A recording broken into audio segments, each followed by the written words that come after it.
Jajaran Direktorat Kriminal Umum Polda Sumsel lakukan gelar perkara hasil ungkap kasus di wilayah hukum Sumsel. Gelar perkara yang dipimpin langsung Kapolda Sumsel ini dilakukan di halaman Mapolda Sumsel pada Senin 13 Maret 2017.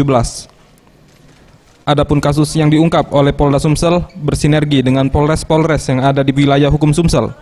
Dimulai dari kasus pemalakan di Jalan Prabu Muli dan juga Jalan Lingkar Prabu Muli dengan modus meminta sejumlah uang kepada sopir mobil yang melintasi kawasan tersebut.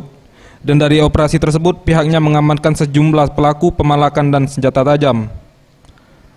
Kemudian mengamankan seorang wanita yang diduga melarikan mobil berjenis minibus dengan modus berpura-pura menyewa mobil tersebut, lalu mobil tersebut dibawa kabur dan dijual ke penada oleh pelaku.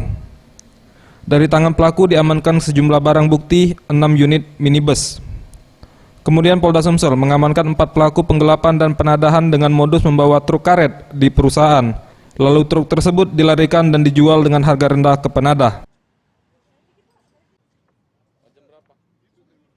Kapolda Sumsel, Irjen Pol Agung Budi Marioto mengatakan, Polda Sumsel akan melakukan tindakan terlebih dengan adanya laporan masyarakat untuk memberikan efek jerah terhadap para pelaku kejahatan dan memberikan rasa aman bagi masyarakat Sumsel. Jadi ada 4 kasus besar ini, minggu ini kita operasional.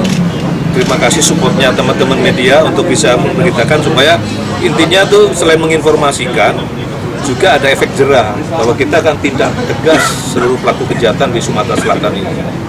Itu aja yang saya sampaikan, nanti teknis bisa tanya. Septian Rizky, Sriwijaya TV.